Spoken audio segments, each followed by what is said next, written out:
भयानक धर्मयुद्ध, अब बचाव आपके हाथों में। हिंदू बिगड़ा वर्तमान बाबाओं से और मुस्लिम बिगड़ा मौलानाओं से। सनातनीय संबंधित शास्त्रों की संरचना जब हुई थी, उन शास्त्रों का महत्व उसी युग तक था। युग बदलता गया और उस अनुसार शास्त्र भी बदलते गए। युग के अनुसार जो शास्त्र बने, उस समय उस युग की आवश्यकता ही वही थी।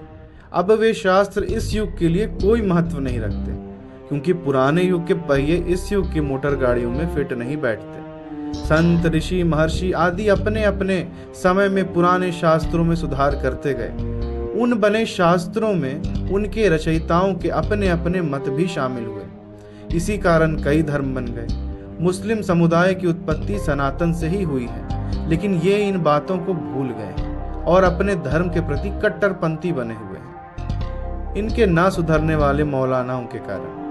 हिंदू वर्ग भी पुराने सनातनियों के विचारों में फंसे हुए हैं और बाबा लोग भी पुरानी कथा सुना रहे हैं, जो कि इस युग की आवश्यकता नहीं है। कुरान की बातों से मुस्लिम वर्गों को शांति मिल सकती है, लेकिन उनका कल्याण नहीं।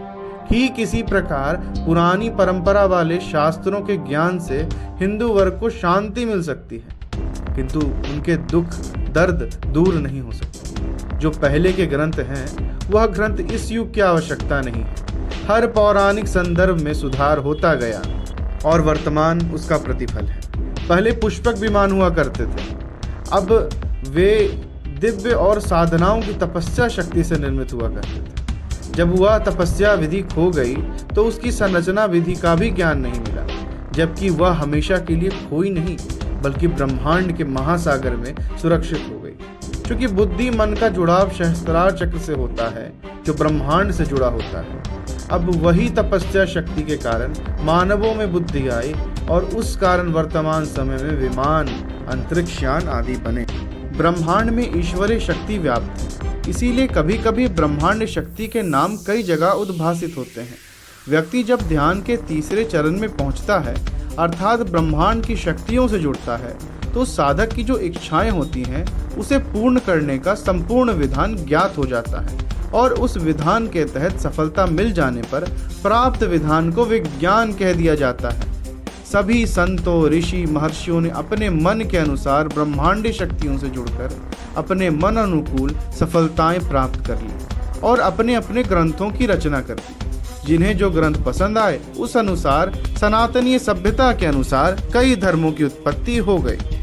अतः हिंदू, मुस्लिम, सिख और ईसाई सनातन से ही उत्पन्न हैं, जो कि वे स्वयं को भूल गए हैं कि पूर्व समय में सनातन के सत्य से जुड़े हुए थे। इसमें कोई दो मत नहीं है कि कुछ संत ऐसे भी हुए जिन्होंने कोई तपस्या नहीं की, बस ईश्वरीय सत्ता की खोज की प्रबल इच्छा उन्हें बनी हुई थी। वे किसी भी शास्त्र आदि से संतुष्ट नहीं थे। संतुष्ट इसलिए नहीं थे कि उस समय के पुराण शास्त्र के अनुसार कोई उपलब्धि दिख नहीं रही। आध्यात्म की तेज प्यास ने उन्हें ब्रह्मांडीय शक्तियों से जोड़ दिया और ईश्वर की अनुभूति हुई। उदाहरण के लिए ईशा, मूसा, साईं, संत तुकाराम, एकनाथ इत्यादि असंख्य नाम मिल जाएंगे। इन लोगों ने स्वयं उच्च स्तरीय उपलब्धि प्राप्त कर ली, जिनके कारण उस समय के कई धर्मपंथियों ने उनका विरोध भी पैदा किया और उसके कारण संतों को कष्ट भी सहना पड़ा।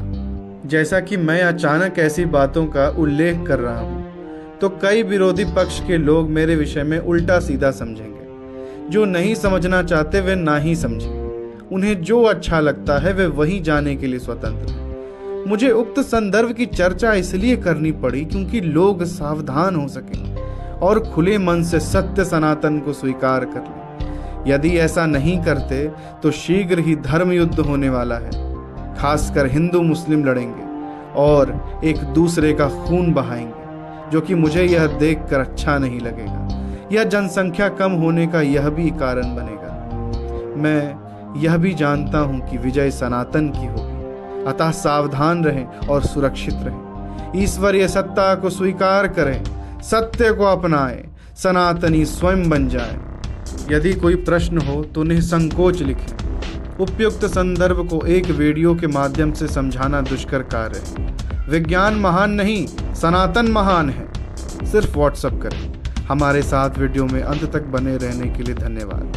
अधिक जानकारी के लिए डिस्क्रिप्शन बॉक्स चेक करें।